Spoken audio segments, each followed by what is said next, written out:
Last video continuation అండి, ఇది మధ్యలో కట్ అయిపోయింది. ఓకే, ఇందులో మనం హైకోర్టులో అడ్హాక్ జడ్జెస్ని ఎలా అపాయింట్ చేసుకుంటారో తెలుసుకుందాం. ఇనిషియల్గా అడ్హాక్ జడ్జెస్ హైకోర్టులో అపాయింట్మెంట్ అనేది లేదు. 15th కాన్స్టిట్యూషనల్ అమెండ్మెంట్ యాక్ట్ ద్వారా హైకోర్టులో అడ్హాక్ జడ్జెస్ని అపాయింట్ చేయొచ్చు అని ఇంట్రడ్యూస్ చేశారు ఆర్టికల్ 224A. సో ఇది ఇంపార్టెంట్ మేబీ, అంటే లైక్ ఎలా అడగచ్చు అంటే, ఏ కాన్స్టిట్యూషనల్ అమెండ్మెంట్ యాక్ట్ ద్వారా హైకోర్టులో అడ్హాక్ జడ్జెస్ని అపాయింట్ చేసేది ఇంట్రడ్యూస్ చేశారు అంటే 15th కాన్స్టిట్యూషనల్ అమెండ్మెంట్. ఇది గుర్తుపెట్టుకుంటే బాగుంటుంది, మేబీ అడిగే ఛాన్సెస్ ఉన్నాయి. 15th కాన్స్టిట్యూషనల్ అమెండ్మెంట్ యాక్ట్ 1963లో ఇంట్రడ్యూస్ చేశారు. ఇలా అడ్హాక్ జడ్జెస్ని ఎవరు అపాయింట్ చేస్తారు అంటే, chief justice of high court with prior consent of, ఖచ్చితంగా ప్రెసిడెంట్ యొక్క కన్సెంట్ ఉండాలి, రిటైర్డ్ జడ్జి యొక్క కన్సెంట్ అయ్యి ఖచ్చితంగా ఉండాలి. రిటైర్డ్ జడ్జిని ఇక్కడ అడ్హాక్ జడ్జిలా అపాయింట్ చేస్తారు. ఎప్పుడైతే కేసెస్ ఎక్కువ ఉంటాయో ఆ టైంలో అడ్హాక్ జడ్జెస్ని చీఫ్ జస్టిస్ ఆఫ్ హైకోర్ట్ అనేది అపాయింట్ చేస్తాడు, ఒక రిటైర్డ్ జడ్జిని. సో రిటైర్డ్ జడ్జి యొక్క కన్సెంట్ ఉండాలి, ప్రెసిడెంట్ యొక్క కన్సెంట్ ఉండాలి ఎప్పుడు అడ్హాక్ జడ్జెస్ లాగా అతన్ని ఇంట్రడ్యూస్ చేసినప్పుడు.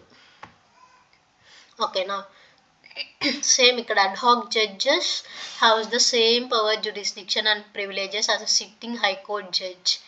సేమ్ హైకోర్ట్ జడ్జిలో ఏవైతే పవర్స్ ఉంటాయో, హైకోర్ట్ జడ్జికి ఏవైతే పవర్స్ ఉంటాయో ఆ పవర్స్ అన్నీ ఈ అడ్హాక్ రిటైర్డ్ జడ్జికి ఉంటాయి.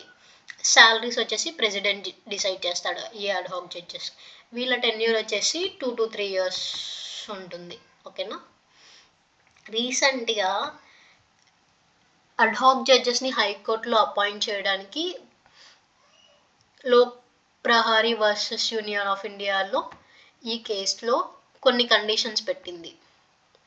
ఈ కండిషన్స్ ఉంటే మీరు హైకోర్టులో అడ్హాక్ జడ్జెస్ని అపాయింట్ చేసుకోవచ్చు అని ఏ కేసులో చెప్పింది అంటే, Lok Prahari versus union of India. So ఇది చాలా చాలా ఇంపార్టెంట్, ఎందుకంటే ఇది న్యూస్లో ప్రెసెంట్ ఉంది.